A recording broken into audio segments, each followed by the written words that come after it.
Yeah, I suppose. Yeah. Yes. We can hear you. Yes. Okay, and I can.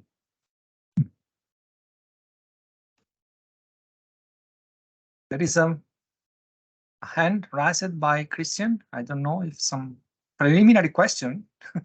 I know. Okay, sorry. No, not anymore. Not anymore. Okay. So can you see my screen with the presentation now? Yes, perfect. It's perfect. The size is good. Is the wider I can? Okay. It's all good. Okay. So thank you. Thanks to Traco and to Sophie, especially for her kind invitation. It's a pleasure for me to be here and to show you some results of a project that we developed in the last 3 years under the PRIMA program for the Mediterranean food, agriculture, and water availability. And our project was named KARMA under the coordination of Professor Goldscheider from the Karlsruhe University, Karlsruhe Institute of Technology, to be precise. Our case study in Italy was in central Italy. It was the highest peak of central Italy, the Gran Sasso Mountain. And I can show you an introduction of the aquifer and what kind of information we collected before and during the project. And the topic for today is to show you the results and the development of a tracer test in a fracture and karst aquifer in central Italy. I thank my co-author Valeria Lorenzi, a PhD student who focused her activity on this project, and she also close to the final defense of the thesis. So a few words to introduce the Gran Sasso aquifer. Let me see if I can find the pointer, and I suppose the pointer can help also you to identify the area. We are located exactly in central Italy on the Apennine chain, very close to the two locations where big earthquakes developed in the last 15 years. One was exactly on the Gran Sasso Mountain in 2009 on L'Aquila city, and the other one is a little bit northwest of this area, was in 2016. Anyway, the aquifer is calcareous and also karstic rich, having an extension of about 1,000 kilometers square. Is the highest peak in central Italy on the Apennine. The highest peak on Apennine is around close to 3,000 meters above sea level. The aquifer is constituted by Mesocenozoic calcareous rock with some dolostone at the base and a sequence of about 2,000 meters of calcareous rocks involved in a big tectonic phase of the Apennine chain during Upper Miocene. So the aquifer is fractured, strongly fractured, and also in some cases also tectonized, and some karst features are present in the aquifer, especially in the recharge zone, so in the upper area, and with very few case of karst mature development in the discharge area. Anyway, the total spring discharge of the main spring, you can see here the main springs, is about from 18 to 25 cubic meter per second. And we reconstructed in the aquifer a groundwater table having an hydraulic gradient no far from 1%. The main faults act also inside the aquifer for groundwater divide, for sub-basin, sub-hydrogeological basin inside the area. So the drainage of the infiltrating water is driven by the tectonic setting and by the fractures, and the main springs are located at the boundary of the aquifer. Some of them are on the northern side where a thrust force is located, in the contact with Upper Miocene low permeability sandstone. And the other springs are located in the southwest and the southeast area, at the contrast with the quaternary rocks covering continental rocks that act as aquitard and aquiclude in some cases, limiting the groundwater circulation, the groundwater flow into the karst aquifer, the karst and fracture aquifer.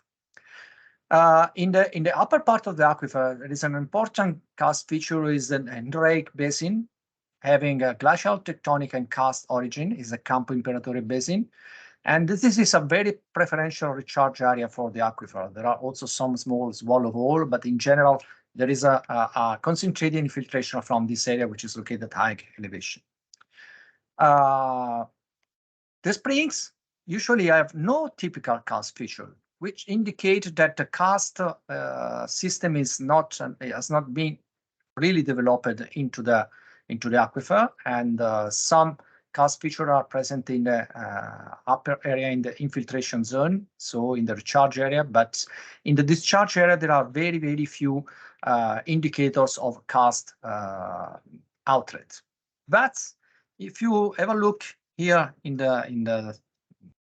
at the bottom of the slide, you can see some possible reconstruction of fossil karst conduit that can be developed in the past, before, during the last glacial area or post-glacial area, which are now hindered by the fast deposition of quaternary deposits, lacustrine, fluvial, and continental deposits in general, having low permeability with respect to the karst aquifer. And so in some cases, by geophysical approach and also hydrochemical approach, we recognize the presence of some buried fossils or buried karst channel and outlet of the main aquifer.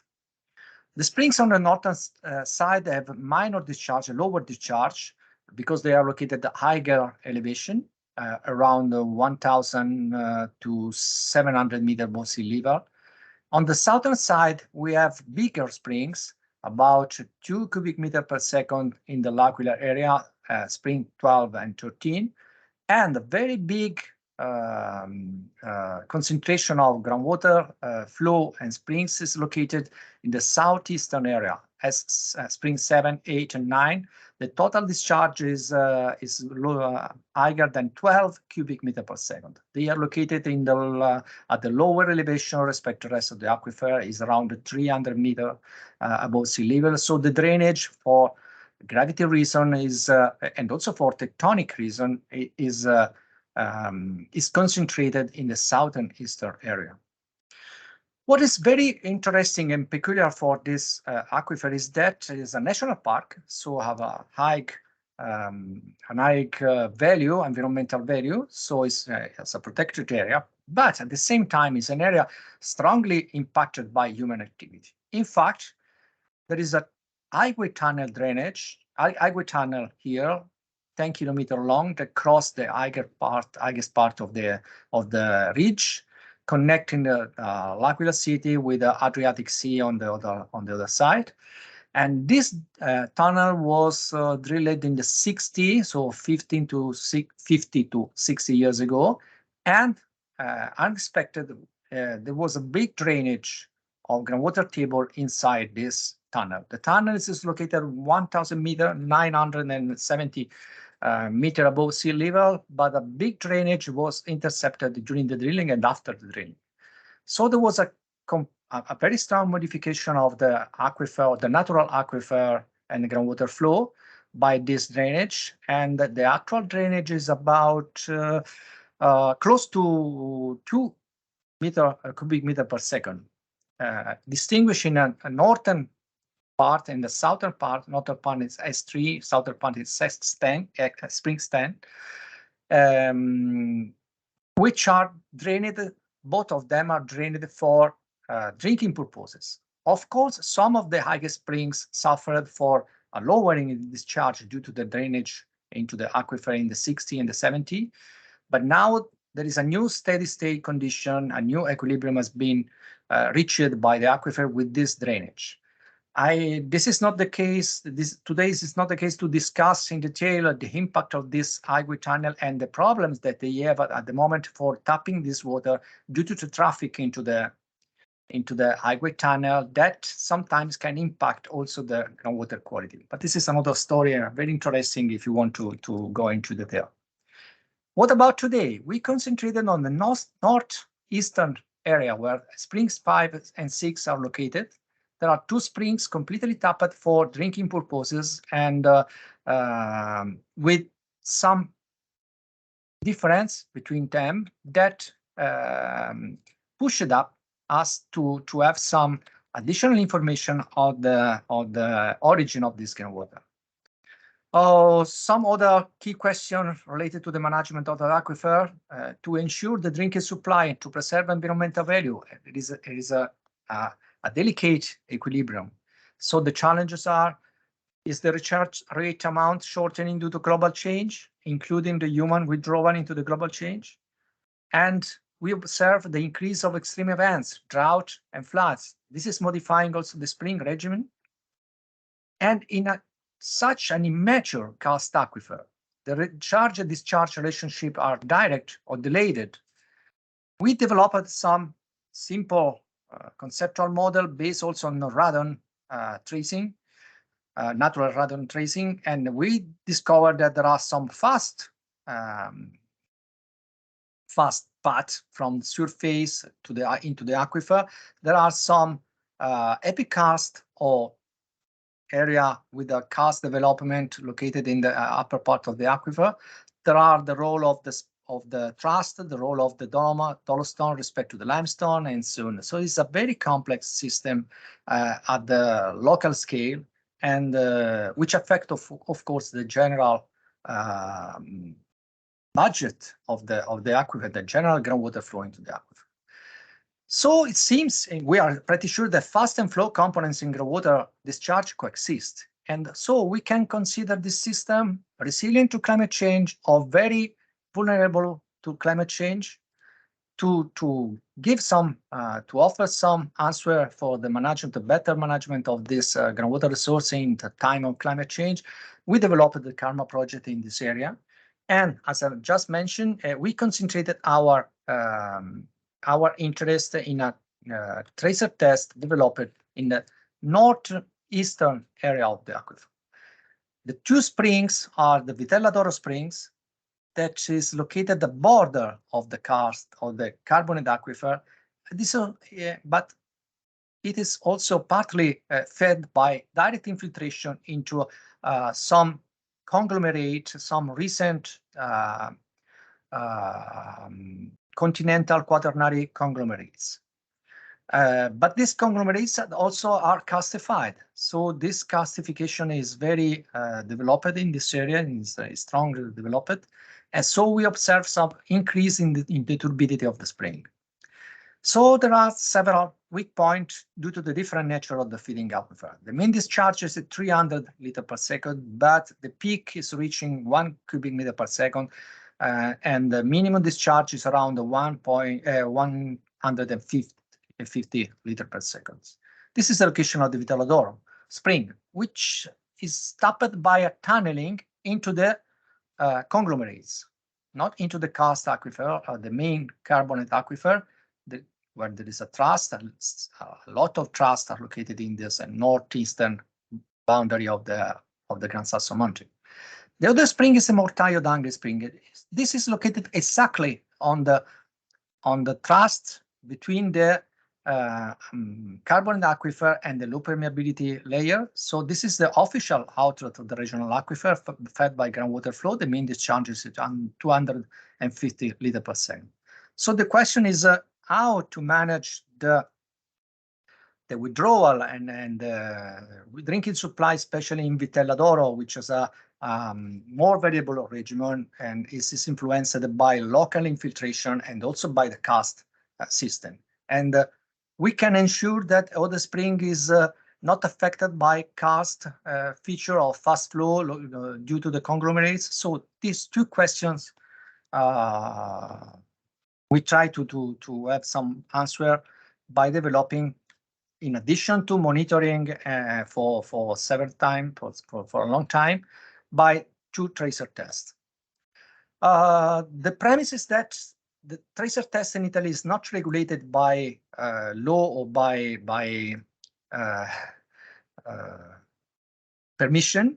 So you have to take care of, you have to inform all the organization involved, asking them to be to give us a permission. Also, if this permission is not established by law, we are in a area of the national park. This water is tapped for drinking purposes. So we promised them to don't make the water green.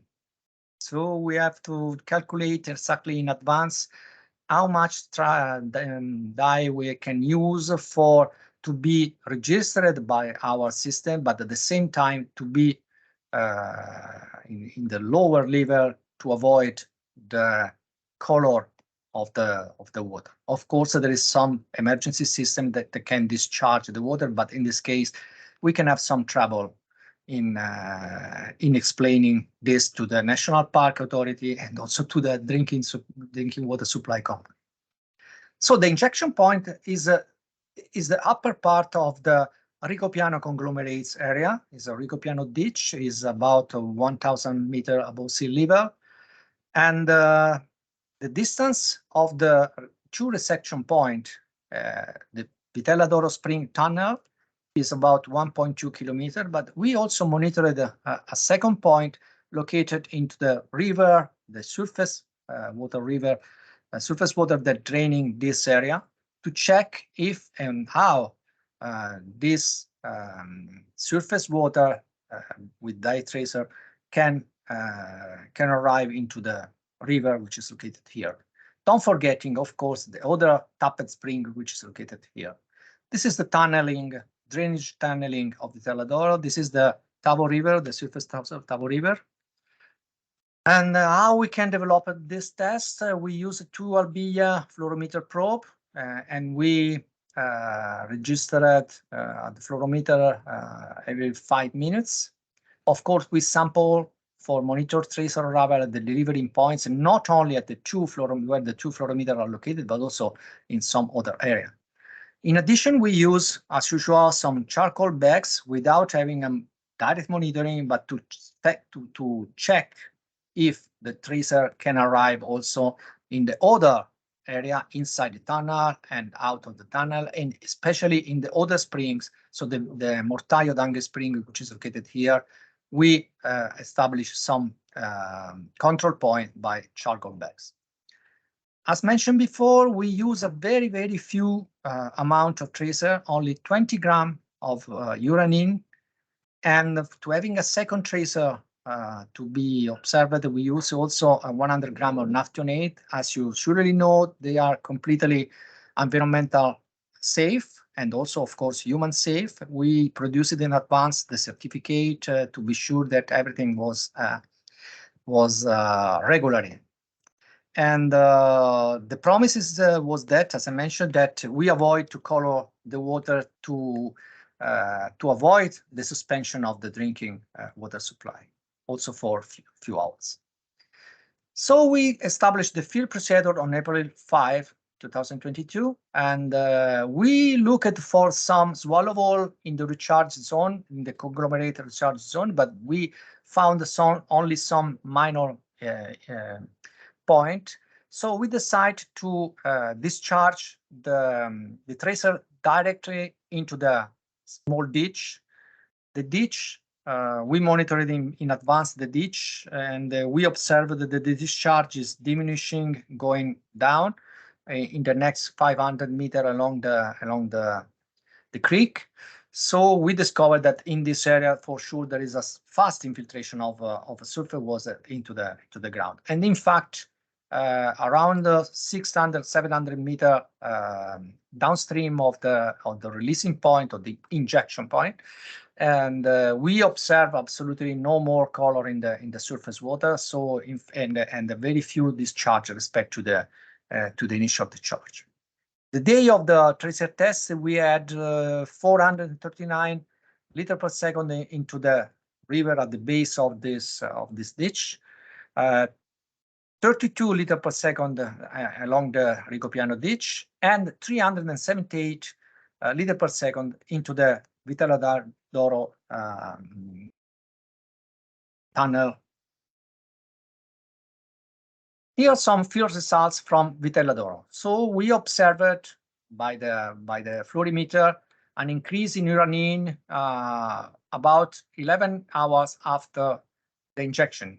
We produce a delay in the injection of the two tracers of 1 hour, just to be sure that we can monitor them in a different way. We observe an increase in uranium into the Vitella d'Oro fluorimeter, and starting in the evening, 7:26 in the evening, and the maximum peak was reached around midnight. The increase of naftonate was not very clear. You know, naftonate can interact with organic matter and with other parts, so it was visible a little bit on at 5:46 in the afternoon until the 6 a.m. the following day. Turbidity, temperature, and conductivity are characterized by a steady state regimen. We observe some very few change in turbidity, but without significant peaks. And also the conductivity shows some very small change.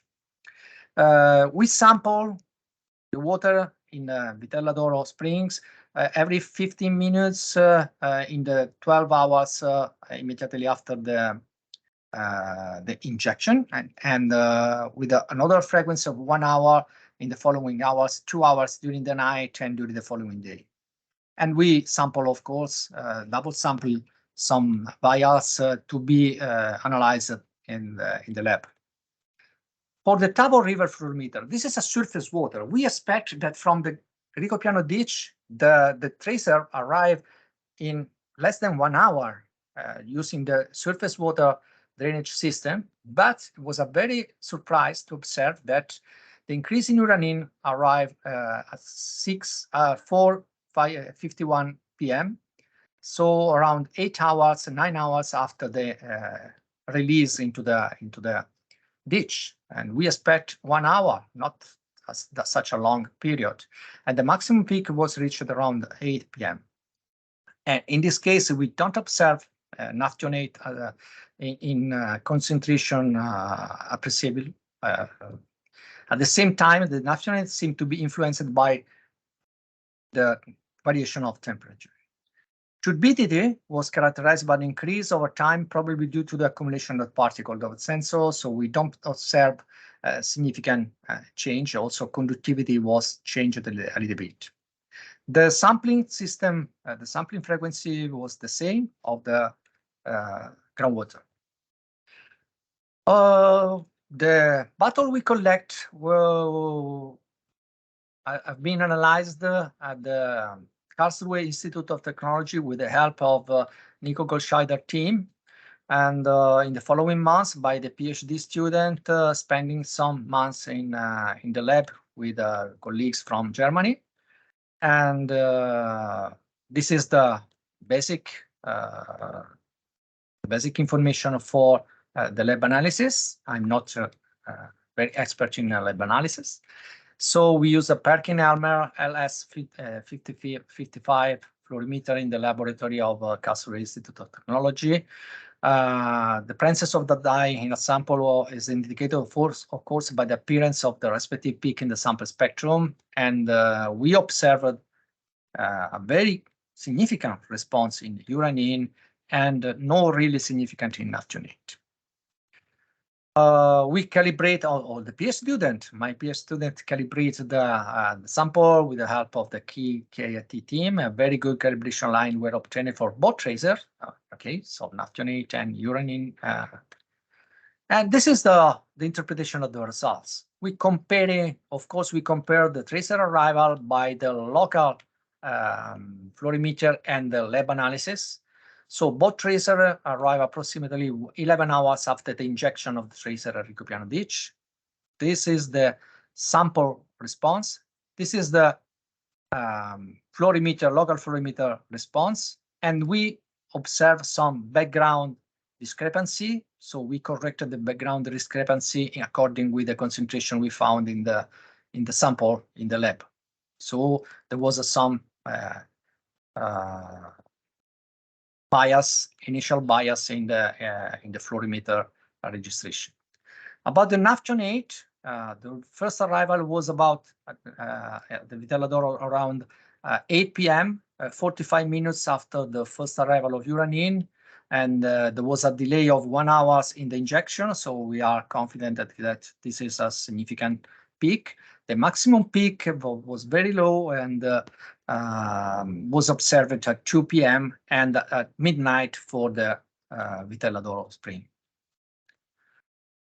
What about the Tavo spring? Sorry, the Tavo River. It's the Tavo River. So the boat tracer arrived around 9 hours and 45 minutes after the injection of the tracer at Ricopiano ditch. The procedure was the same. Also in this case, there was some bias in the registration of the fluorimeter on field, and we corrected this bias, taking into account the results of the lab analysis. And also the naphthenate was clearly detected also in this case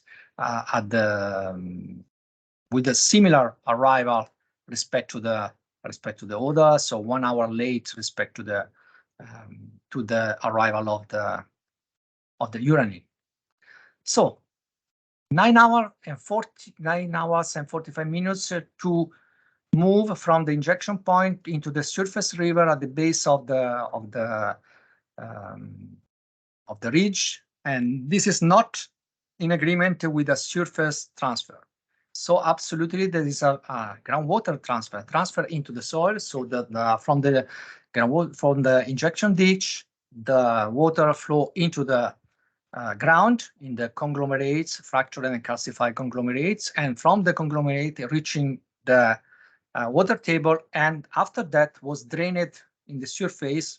The water table was drained with a tracer into the Tavo River with 9 hours of delay. And for Vitelladoro spring, we observed 11 hours. And but Vitelladoro location of the tunnel is closer to the infiltration area.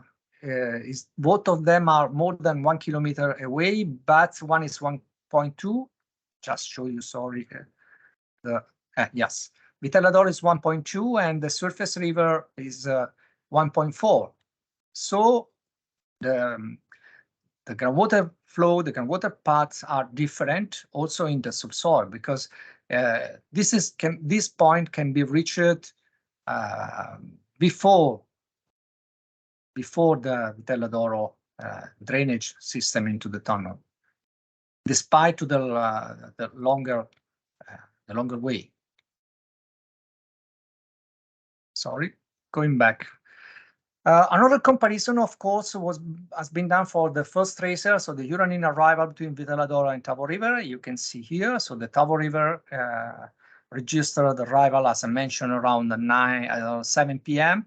And so the Tavo River is 6 p.m. and the Vitelladoro is about 7 p.m. the first arrival. So it delayed respect to its surface flow, as I mentioned before, and this implies infiltration, strong infiltration by karst features in these conglomerates. The Tavo River time transit is lower than the Vitelladoro spring, despite the longer distance. So I underline these 2 points. The second tracer, the naphthenate, was probably not the best dye we can use in this case, but the arrival at the Tavo River is very similar respect to the uranine. So the second tracer confirms a delay in the surface drainage at the Tavo River, implying absolutely infiltration into the ground, reaching the water table of the saturated zone and moving to be drained by the Tavo River. We don't observe arrival of a surface water with a tracer in the morning. So all the water from the ditch is drained into the aquifer. Of course, we elaborated at the end also the karst for investigating the parameter. So we used some code to replicate the observation with some model response. This is the Petella d'Oro results. As you can see, the results are very confident with this kind of response. And also for the naphthenate, taking into account the very low concentration and the problems that affect the use of the naphthenate in such a long travel.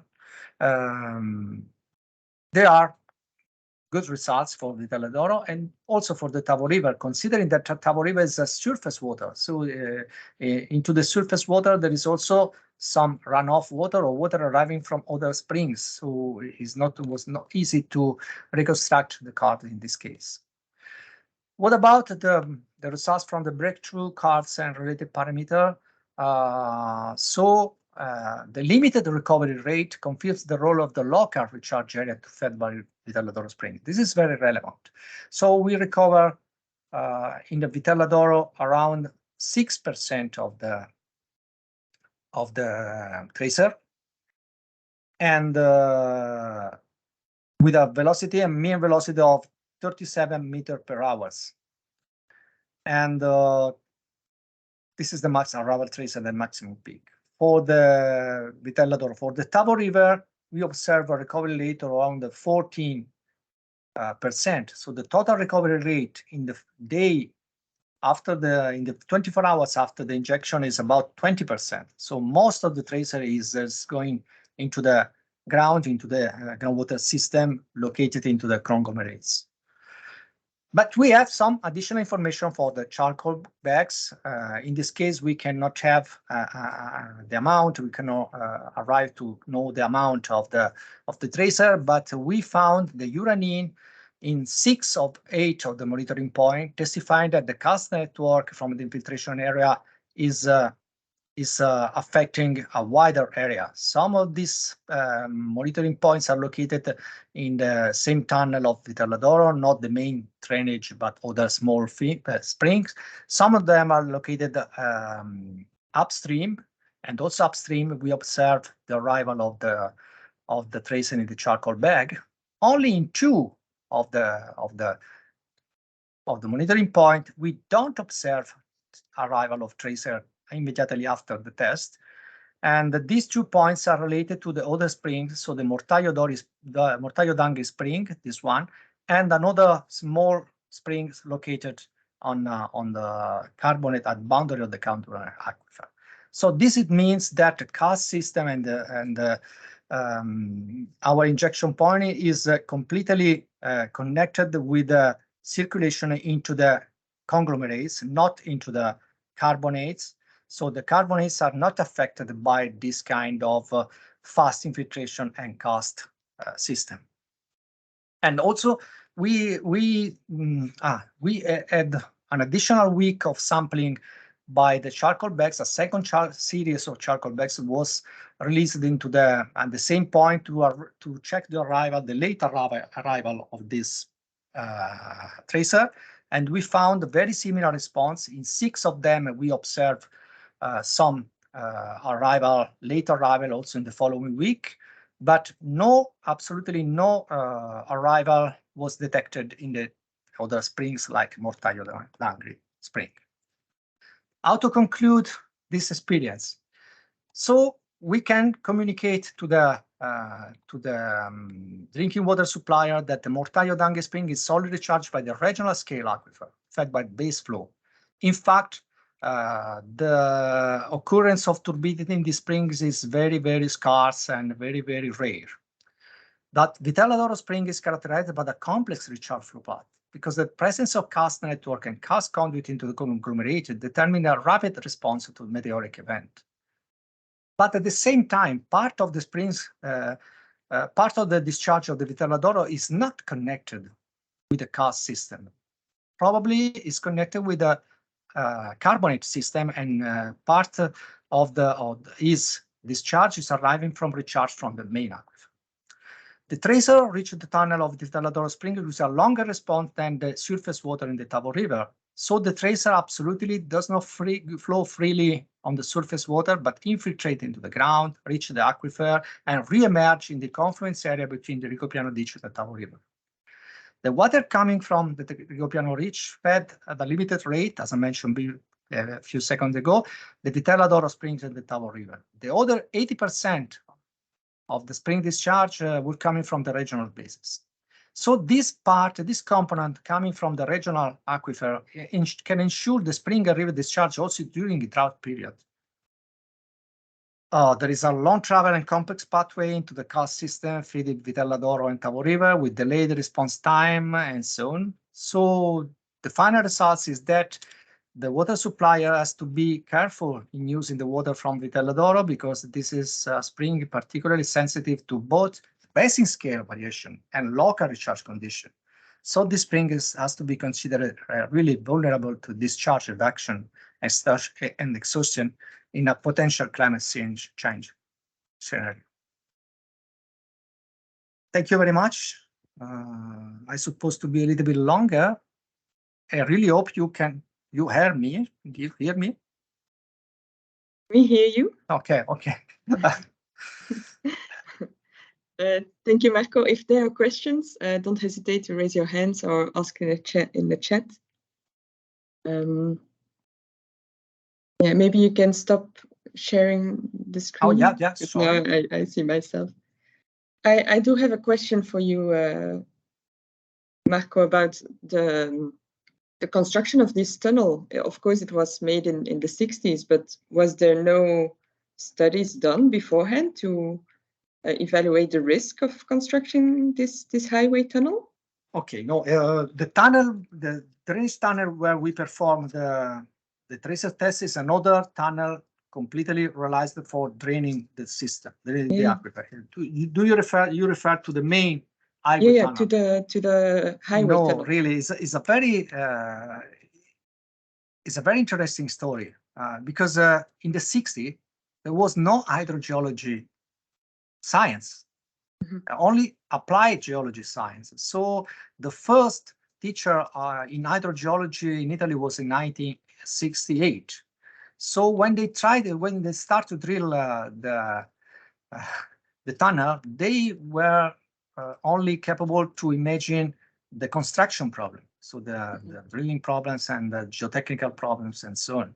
And in fact, when they have some problem, the first trouble with groundwater drainage, they call the Belgian hydrogeologists.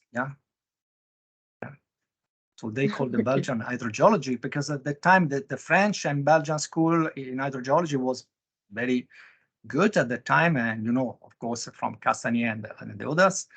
And they asked for assistance from these hydrogeologists because they were completely surprised for the amount of the drainage they found into the aquifer. But it's another story. So they just let it become an equilibrium, and they didn't solve the initial problem actually.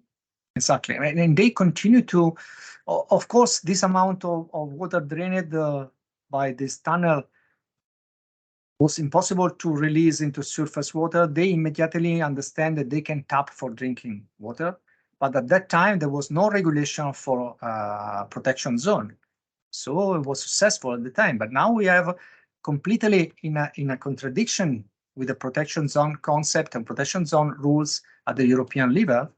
And in fact, there is a big debate and additional study to guarantee the quality of this water, which naturally is very good, but the impact of the human activity has to be taken into account. Will the Karma project continue in this region? Like, will yeah, we are continuing this study, but of course we are looking for some additional funds, and we just applied today. The call from Prima, the new call from Prima was closed today, and exactly before the starting of the webinar, I received the information that everything has been submitted. So we are in the second. We passed the first selection. We are now in the second selection at the European level. with other colleagues from Germany, France, Spain, Morocco is a Mediterranean action. So Tunisia and so on, and Slovenia also. The colleagues from Slovenia, the same institute, are involved. So I really hope that we can have some successful results in a few months. Okay, and we can update you about it. Wonderful. Well, I do follow Karma on LinkedIn, so I do see their updates. Sure, so, sure.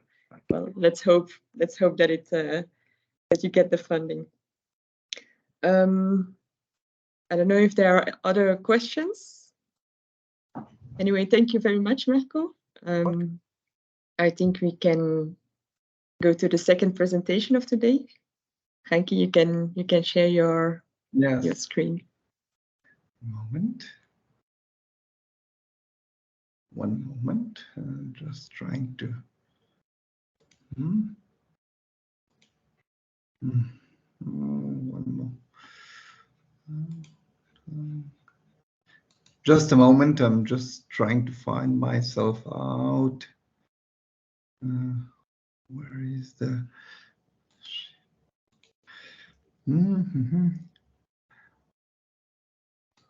not too proficient in this, so this is something I'm not used to Teams, but I hope that that I managed to share the screen. I don't normally on the top right. Oh no, I have it. Yeah. I had too many screens open, so I'm sorry. Do you see it? We see it. We see your presentation. Yes. It is okay. Okay. Maybe if you can just put it in presentation mode, so we can see the full. Yeah. I did it, but I had it in presentation mode. But is it now in presentation mode or normal mode? No. No, Press not F5. yet. Can I Press help you? F5, Franci. Yeah, I Just did it. press I have F5. it on my screen, but can I try to help you? Sometimes this depends on the fact that you have shared only one window. If you shared your total the total screen, okay, this can be more compatible with a PPT. I can check it again. Yeah, I can. Yeah. I'm sorry for 1 moment. I'll try once more. No. Total screen. Share the screen, not the window. Okay. But sometimes. Okay. Yeah. No, I go to PowerPoint and I'll go to F5. Do you have it now? Yeah. Yes. Okay. Yeah. Thank you, Marco, for helping. And yeah, I'm also. Hvala lepa, Franci. Yeah, I'm also holding the faith that the project proposal will go through because my colleagues were involved in preparation. So I will give a short presentation, on a long story on the water tracing in Slovenia. I will just make a short overview. Of course, I will be talking about karst systems solely. I will give a short overview and just 2 examples of recent tracing in the Julian Alps. So, as you know, Slovenia is the land of so-called classical karst. So our main karst units are alpine and dynamic karst. About half of the country is karstic. About half of the people drink water from the karstic resources. And it's also from the historical point of view, quite important karst areas we host. So we have about, I think, couple of more than 15,000 caves registered in Slovenia, over 300, maybe last year it was even 500 new each year, because now we have this, LiDAR coverage of the whole country, and cavers are sitting and they are, at home and looking for potential entrances solely from the LiDAR data, and a lot of new entrances have been found this way. if we are talking about Slovenian karst, of course, we have somehow to start with the famous system of karst plateau, which is shared between Slovenia and Italy. So that's why I use both names. Wait a moment, can I? You don't see my do you see my mouse probably? Okay, I'll try to do it. So here is the, for example, well-known Scotian caves, the entrance or the sinking point of the Reka river, and here are the main springs, the Timavo springs of the Kras plateau. The system has been known since long, and it was already in the antique times anticipated that Reka River reappears at the springs of Timavo. And since then, a lot of research has been done. I'm not going into details. I'll just show you the, very idealized cross section. This is Scotian caves, and there's a numerous number of caves which also enter the underground float of Reka Timavo system. And here are the springs of Timavo. So as for the tracing, so the first tracing test from between Scotian caves and the springs of Timavo was actually done by Imperato at the end of 16th century. The test was at that time unsuccessful. He used something called floaters. I'm not sure completely what that means, but the test was unsuccessful. Really, the first successful test which confirmed the anticipated connection between Scotian caves and springs of Timavo was by Müller in 1891. The test was successful. I also have to mention the test in 1927. Actually, it was done by Sella and others. They were studying the migration of eels in the waters, and they introduced almost 500 eels marked it by cutting a gap into the dorsal and into dorsal fins, I think mainly, and they were injected these eels into Scotian caves and as well into Trebbiano cave, Trebbiano abyss. And they were looking for reappearance of these eels at springs of Timavo, and over 29 were recorded. About 8% of those migrated all the way through the subterranean system. So going on, of course, two very important events were organized in Slovenia related to water tracing in karst areas. Both were within the framework of so-called SUWT. That was the Tracer Association at that time, and they actually, it was not only a Congress, as you would call it now, or meeting, but it was a whole project. So they were in the catchment of Ljubljanica River. They did really a large number of tracing tests in 70s with all possible existing traces at that time. So you can see it was what they introduced: rhodamine, spores, eosine, urine, whatever you can imagine. They were using natural traces as well. And a great number of connection in these important karst systems was actually determined at that time. And then the next SUWT symposium we held in Slovenia was in 1997. This was preceding this symposium was a big project done in high dynamic mountains, where also a lot of tracing experiments and other hydrogeological studies have been done.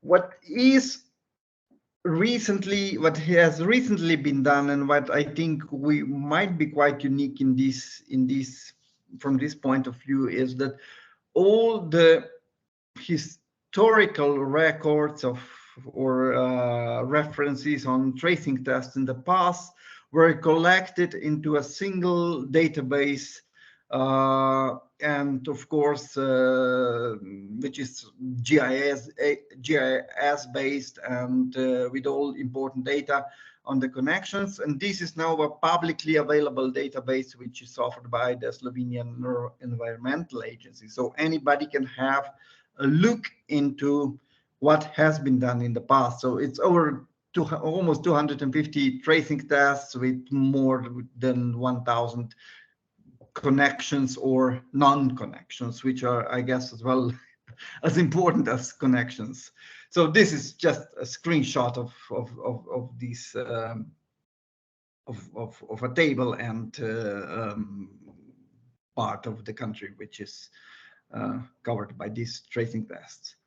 Of course, there were my colleague Mitka Petric and others. They analyzed all these tracings together, and they also just give a kind of a descriptive statistics of how many percents of those tests were successful and unsuccessful. I mean, I don't think there is a difference between successful and unsuccessful tests, because if we don't find a connection, it's a successful as well, I guess. But so here are just a few of the possibilities that you can make out of this database. So I will now go to two of the recent tracing tests that we've done in the Alpine karst in the area of Julian Alps in Slovenia. The first one was done in 2019. It's an area shown here. This is central part, or let's say southern part of Julian Alps, Bochin Lake. Some of you might have heard about it. And there's a ridge between Bochin Lake and the region of Isonzo, Soča Valley. And in this ridge, we have the longest cave system in Slovenia. This is shown here. Here you see some kind of a profile of this cave system, over 40 kilometers long, almost 1 kilometer deep. And on one side, we have Lake Bochin, like here, and on the other side, we have the Soča and its tributaries. And of course, this is not just a regional water divide. It is also a water divide between, for example, Adriatic Basin, which Soča River is a tributary to, and the Black Sea Basin, where Bochin Lake and Sava River continue to. So the idea actually was initiated by cavers who explored this system, was to initiate somewhere deep in the system, actually close to the water table, because the deepest parts of the system reach the permanent sumps, more or less at the same level, a little bit at about 900 meters above sea level. So we were in the most remote part of the system, just kind of below the topographical water divide, and this is the place where we injected the urine. And of course, the appearance of the tracer was recorded in all of the springs on both sides of the valley. Okay, yeah, this is some kind of a perspective view. So this is a cave system. This is this karst plateau with the cave system. This is the dividing, topographically divide by the ridge between the Bochin and the Soča Valley. And this is, for example, place where we anticipated, of course, some of the traces to come out, the spring of Tolminka River, which is a tributary to Soča. So this is again one of the cross section of the cave system, and this is the place where we introduced. It's called Colorado Duck. Duck is somehow, it's not a sump, but it's a lake where you have some airspace on the top that you can pass through. This we introduced 3 kilograms of urine in here. So sampling, as said, was on the both sides of the mountain. Now, if I go to results, so we actually the injection was sometimes at the beginning of September, very dry season until the end of October, and then a huge rain event with over 500 millimeters in 4 days. And if you look the discharge of Tolminka River, distributary to Socha, well, there were some minor peaks following some of these rain events, which were rather small, well, up to 50 millimeters in a day. And here is the uranium concentration. This is the uranium in one of the springs. There was something recorded during this rain event, but it's hard to say. It's 0.0 something of milligrams per cube meters, and then practically everything came out at this Tolminka spring, which I told you before. So, and luckily to some extent, this was followed by a field sampler shown here on the picture. Actually, this was when we tried to reach the sampler during or just after the rain event. We had to cross this river, which was very torrential at the time, and it was not an easy task to do it. But you can see that a sampler was programmed for every 8 hours. We did not have a field fluorimeter here. In the other spring, in Zadlaszczyca, we had a field fluorimeter and sampler, and red line is from the field fluorimeter, and green dots are from the sampler. And actually, the only place where we can confirm the appearance of the tracer, and based on a relatively rough estimation of discharge and concentration and so on, we can say that at least 70 to 80% of tracer was washed out here. Was the Tolminka spring that's down here, and luckily I mean, you can imagine that if we wouldn't have this automatic sampler, and if the samplings would be once a day, we could even have a bad luck and not record or detect anything. So for the same reasons, we can't be completely sure that no tracer was found in the other springs. The question is, why are the results as they are? Why did not we record anything during these smaller events? So we made kind of, maybe a little bit naive interpretation, but which as well explains what happens.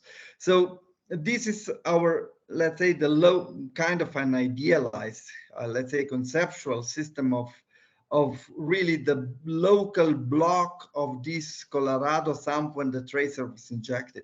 So this is a dry passage with a kind of perched lake, which is maybe 80 meters above the really permanent position of the groundwater.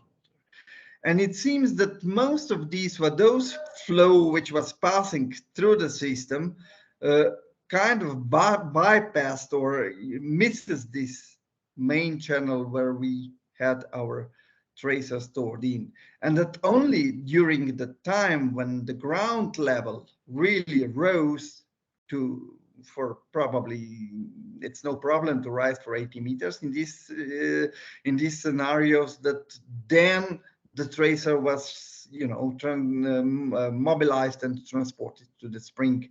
Well, I cannot completely, claim that this is the only possible scenario, but it is one of the scenarios which can explain this particular behavior. It also, I mean, the experiment also kind of shows how important is really to keep the monitoring for a long time, and how important is it to have something which frequently samples your water. And of course, it would be better to have here something which is continuous than something which samples every 8 hours, but still every 8 hours, at least to some extent, worked for us. So the second tracing experiment, tracer test, which I will briefly present. This one is even less worked out with interpretation than the last one, because there are more people involved, and there are 2 tracing tests.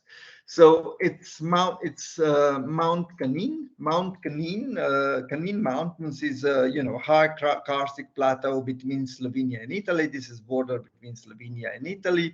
This is the Italian side of the plateau. This is Slovenian side of the plateau. It's been well known for deep caves. We have 9 caves deeper than 1 kilometer only on Slovenian side. We have a cave system which is about 100 kilometers long on Italian side, and over 1 kilometer deep. So it's let's say mecca of deep alpine caving, and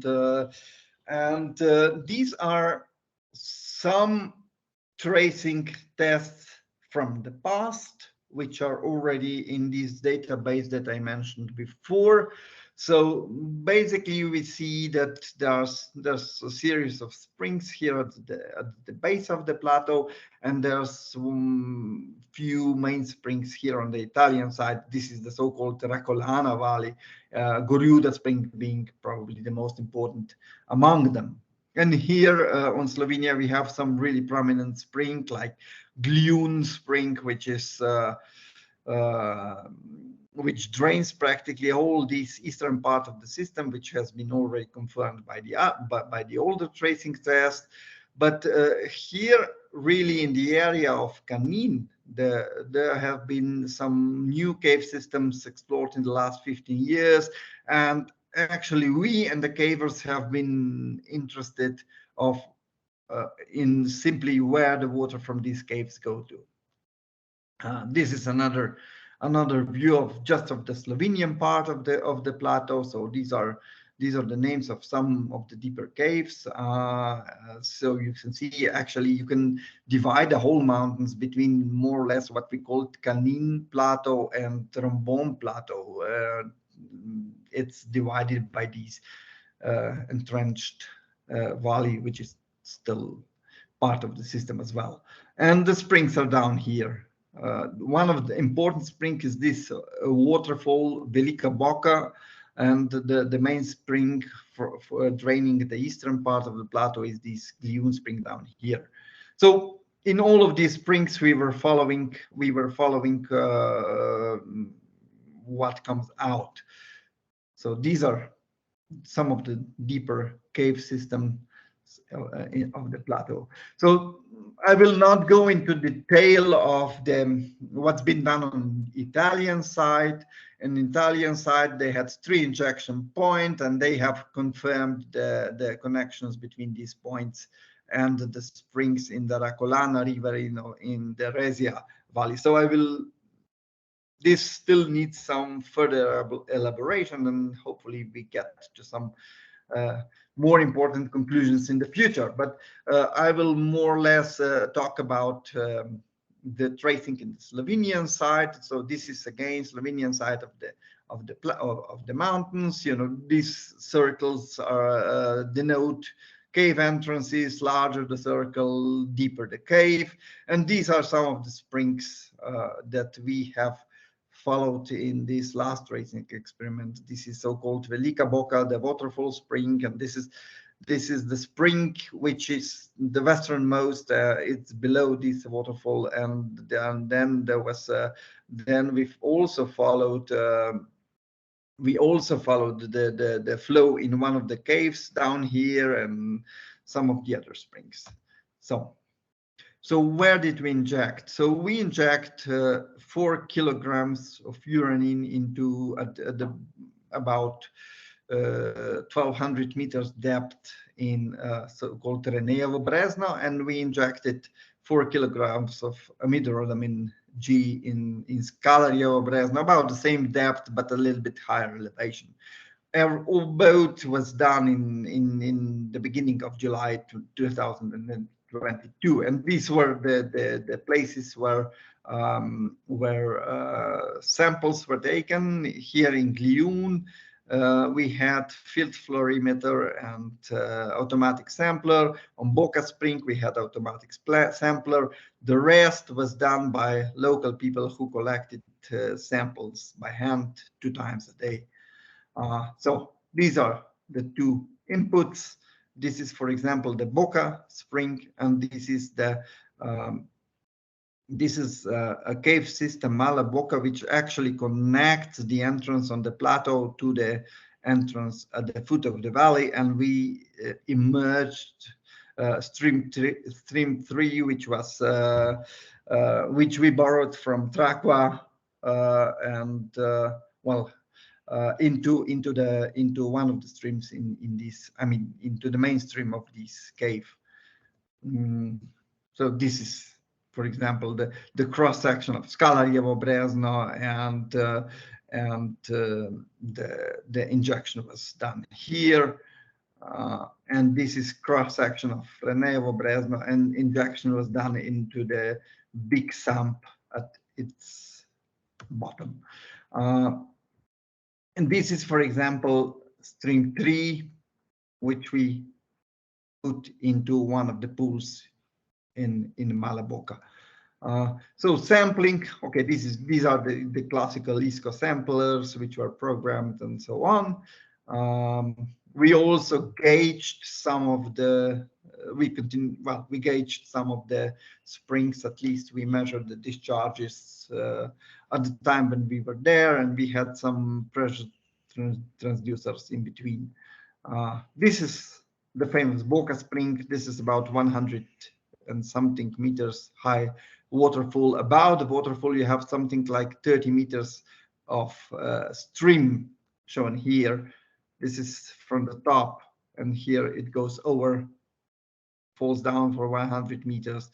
And this is Boca Spring at relatively, well, I would say at medium, well, at low level with maybe a few hundred or maybe half to 1 cubic meter per second.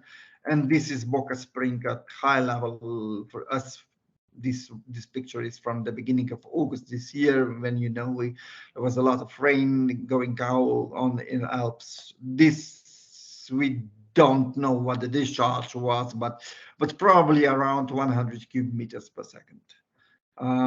So the results, yeah. So this is the case of furanine, which was inserted in the Renevo Brezno and goes to Boca, and this line shows for the Boca Spring, and this is amidorhodamine, which was in the other cave and also goes to the Boca Spring. So more or less we can say that we had the tracer reappeared after 3 weeks. Before we had a relatively dry period. Then there was a rain event at the beginning of August. I mean, well, there were few minor rain events before, but really a noticeable rain event at the beginning of August, which actually came out that this rain event was not really the one who pushed the tracer out, but at least in Boca, the uranin from Renevo Brezno already appeared before really the rain event started. And this is the second positive side. This is the so-called Bocic Spring, which is a low-level spring below this Boca waterfall, which shows a little bit dampened behavior but a little bit delayed response compared to Boca. So this is the valley where you have Boca waterfall up here. Somewhere here is the entrance to this cave where we installed the trace, the stream 3 fluorimeter. Yeah. the stream appeared green. That's up on the Boca spring.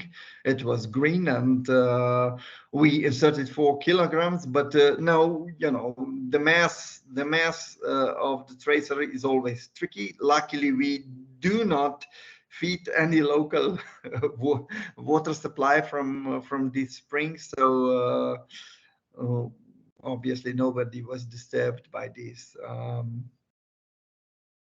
One more picture. Yeah, this is just, you know, here we can see nicely, this is this rain event which then triggered the large flow, and we can see that actually the appearance of uranin in Boca somehow preceded this large rain event. We cannot claim this for the other amido-rhodamine in Boca, or for uranin and the rhodamine in the other spring, in the base flow spring of Bocic.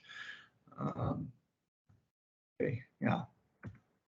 So what happened after was that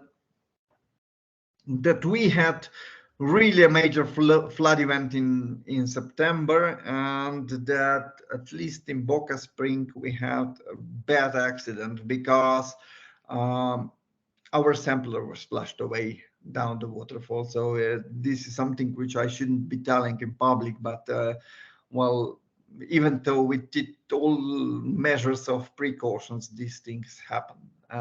But luckily we had enough samples, and most of the tracer was flushed out before this happened.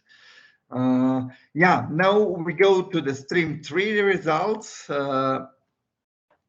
We had of course signals in both channels, in amido-rhodamine and uranin channels, let's say following the rain event.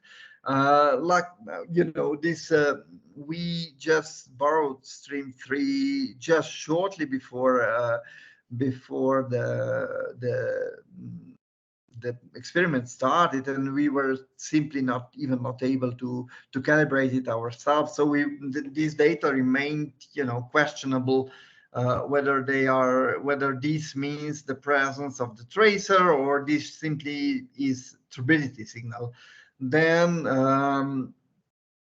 I sent our original tracers to Amel, and he did further experiments and calibration in the lab, and after multispectral analysis he somehow confirmed that no tracer was present in the water of this third in Malaboca cave, and that probably it was turbidity, or what I suspect, and this is something which probably requires further discussion, is that the pool where the stream 3 was installed, it becomes very probably torrential during high flood event, and there must be a lot of air, which as well provides reflection for and obviously behaves similar as if the cave would be turbid.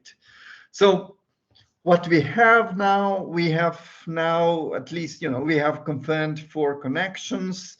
We have confirmed connection from Renevo Brezno to Boca Spring, from Renevo Brezno to these base flows Bocic Spring, and we have confirmed the same for the Scalarevo Brezno. The breakthrough curves from both sides are different. The breakthrough curves from both sides, and what I want to say, the breakthrough curves from between Renevo and Boca and between Scalarevo and Boca are different. The same is valid for the other spring, and of course the other spring seems to for sure reacts differently than the Boca spring, and we still haven't, you know, done any, let's say, conclusive interpretation of everything, but for sure we are and probably will be able to say something about different nature of both springs, because, you know, this Boca is somehow almost 500 meters elevated. It's a permanent spring. It's not an overflow spring, and it's about 500 millimeters elevated, 500 meters elevated above the position of the valley, while this one is just a couple of maybe 10, 15 meters above the valley. So it's completely different behavior, although the all connections which have been shown are actually appeared in both springs. We can say that no tracer appeared in any other springs. That's what we can be sure. And also the springs on the Italian side showed no presence of tracer during this tracing experiment. So the interpretation will still take some time. I must say that actually canine is quite complex. This is kind of idealized cross-section. I hope that new geological mapping will give us even better insight into what's there. But basically we have blocks of main dolomite and blocks of Dachstein limestone, which are somehow in very various positions. In some places you simply have a scenario when you have Dachstein limestone below and a Triassic dolomite, main dolomite below and Dachstein limestone at top. But in most cases this simple picture is very obscured by faulting and thrusting. So I hope that the new mapping which has been done and will provide maybe a better framework which we can use for the final interpretation of this tracing test. So yeah, I hope you still follow me. I will with this conclude. Yeah, thank you. Yeah, I hope we're still here, Frankie. Thank you. So yeah, again, if there are questions, don't hesitate to raise your hands or to ask them in the chat. Yeah. There's Christian, go ahead. Yeah, hvala lepa, Franci. Thank Franci, you chose 8 hours for your auto-samplers. On which calculation were the 8 hours based? Or was it, no, or was it, as we very often do it, experience? Exactly that. And you know, it was two things: experience and the remoteness of. We have to somehow, you know, let's say, balance between. I would have it.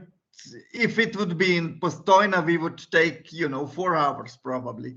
But since it takes like 4 or 5 hours to get up there and so on, that was the reason why we took 8 hours. I mean, yeah, for sure we would take smaller, particularly in systems like these which react quite vigorously when they retrain. Yeah.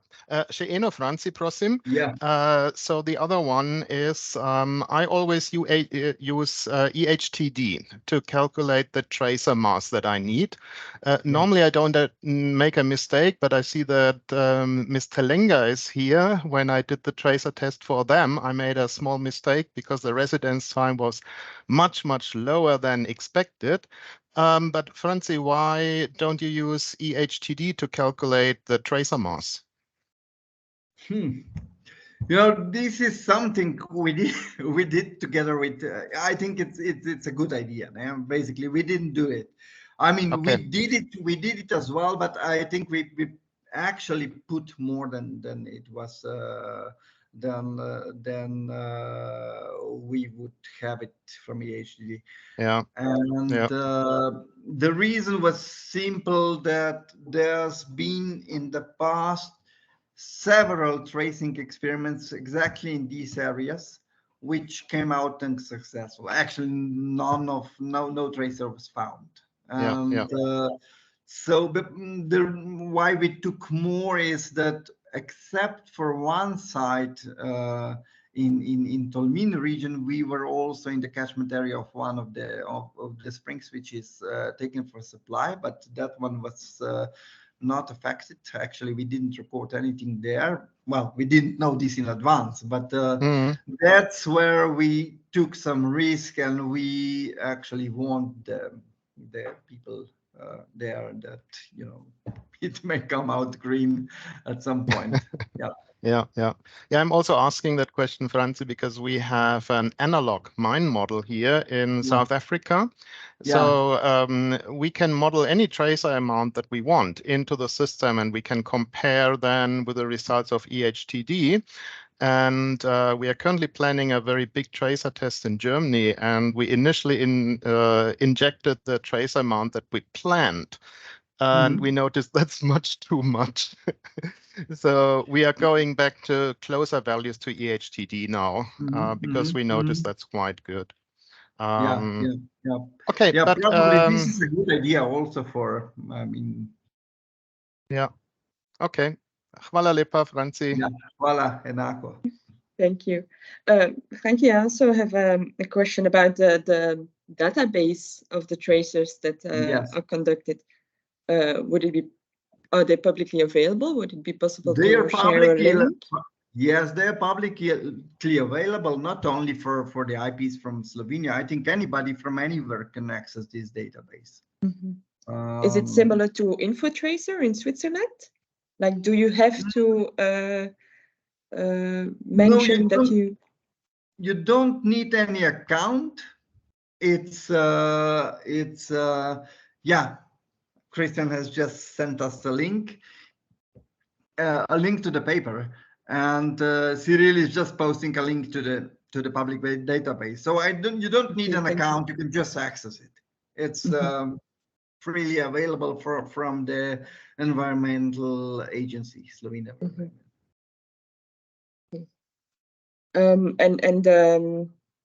The earlier conference, SUWT, does it still exist in some form, or does it no longer? Is it no longer active? No, this series is. I don't know.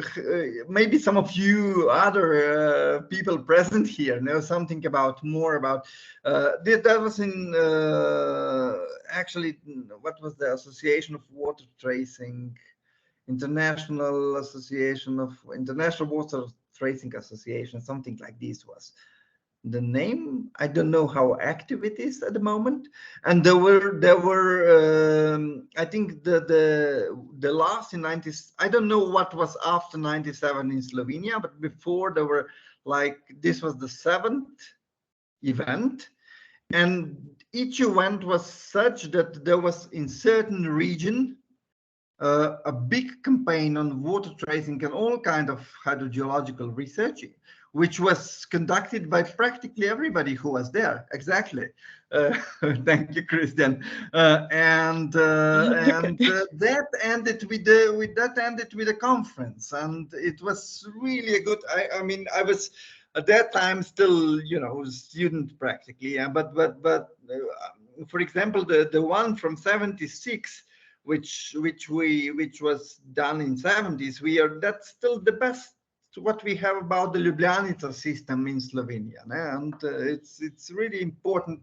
These were really important, let's say, actions, and are still, you know, it's a real important base for our knowledge. Yeah, unfortunately, it's not available anymore, the underground water tracing. I got one of the last ones from Miran Veselic, Irgo, at that time. And the last conferences were these that I showed, 1997, 1998, with really, really, really nice and excellent field trips in Slovenia. But unfortunately, that's over.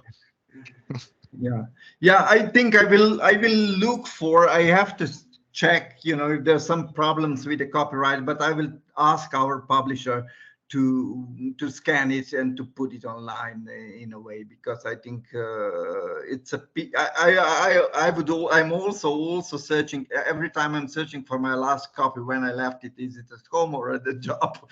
So it would be good to have it somewhere accessible. Yeah. Well, thank you. I don't know to what extent I can make some publicity, Marco, about the event that is taking place next year on Karst. Yes. Maybe yes. if you want to share. Yes, I can share some short information about the next Eurocast meeting. As you know, is a conference established every 2 years, initially by the 3 founding universities, so Neuchâtel, 3 very classic cast university, Malaga, Neuchâtel, and Besançon. And now for the first time, they asked us, the Italian group, into the IIH Cast Commission to, I'm looking for the presentation at the same time, but okay, I have only saved the date at the moment. Okay. So they asked us to organize the meeting, and this meeting will be scheduled for next June. So let me share now the screen for information. And yep, I hope you can see the screen now. It's only save the date, but the website is sorry, I have to find okay, the laser pointer. Yeah, the website is very easy to find and is underlined here. The timing is June 10 to 14, so 1 week, mid-June. A classical structure with pre-Congress courses on Monday, 3 days of Congress work Tuesday, Wednesday, and Thursday, and a field trip on Friday with a special field trip 2 days long for going in southern Italy, Friday plus Saturday for those that prefer to stay to have a longer trip in Karst in Italy. We will go into central and southern Italy, so the Karst of the Apennine, not of the Alps. The abstract submission will open in few weeks, perhaps end of September, for sure beginning of October, with a deadline in the end of November. The acceptance will be in January. We are establishing these days the fee, which we expect to be very similar to the previous one. We also have a contract with Springer for printing extended abstract or longer paper in a volume of advancing karst science. And the topics of the conference are very wide, so methods, models in karst hydrogeology, vulnerability and protection of karst groundwater, karst geomorphology and landscape, a special session on cave monitoring and management, and another special session in karst groundwater dependent ecosystem. I really hope that this information has been widespread by the Karst Commission of IIH and widespread by the cave group of the karst caves, etc. Sorry, is the American group, and will be published and spread in the following week as soon as the abstract submission platform will be open. So all of you are very welcome in Rome next year, next June. And I'm very happy also to pre-announce that Traqua will be one of our supporter sponsors. I'm very kind to have them in the group. So this is enough for the moment. If you need additional information, go on the website or write directly to me. The other 2 co-chair are Francesco Fiorillo from Sanya University and Mario Parise from Bari University. So we're all very welcome to give you additional details. Thank you, Marco, for this additional information. I will also publish everything that was mentioned in the chat on the LinkedIn page under the event, so people can find it. Can find it there. So yeah, this concludes the webinar. Very thank you very much, Franci and Marco, for your publications. There is indeed a recording. It will be published, of course, only with the permission of Marco and Franci. So if you agree, I will publish this webinar on our YouTube page, and I will also send it to the speakers. They can distribute it as well as they wish. So I will do this in the coming days. Can I add only about the recording and about? Can I add that I'm very my pleasure to be recorded for this, because I want to remember that we obtained public fund for European Commission, so from European citizen, and we must, and I'm very happy to share all the information we collected during this process. Only the data and all the papers are open access, and also the data are available under request. Thank you very much, Marco. I also have no hesitation to have the records published, and I thank you for the opportunity to present these works which we've done. So looking forward for. Thank you. Well, and I hope to see you both next year at Eurokarst. I assume that you will be there as well. So we are looking forward to be there. Unfortunately, there was supposed to be a third presentation today. Unfortunately, the people from University of Orléans were not able to make it. They had conflicting calendar with their teaching, but they were very happy to come next year if we organize another webinar next year. So we hope to see them next year, and we also thank all the people present today. So thank you all, and see you next time. Yeah. Goodbye, everybody. Goodbye. Goodbye. Thanks a lot. Sophie, could you stay? Sophie, could you stay a minute so that you and I could talk quickly? Of course, no problem. Once all of them are gone, of course. Bye.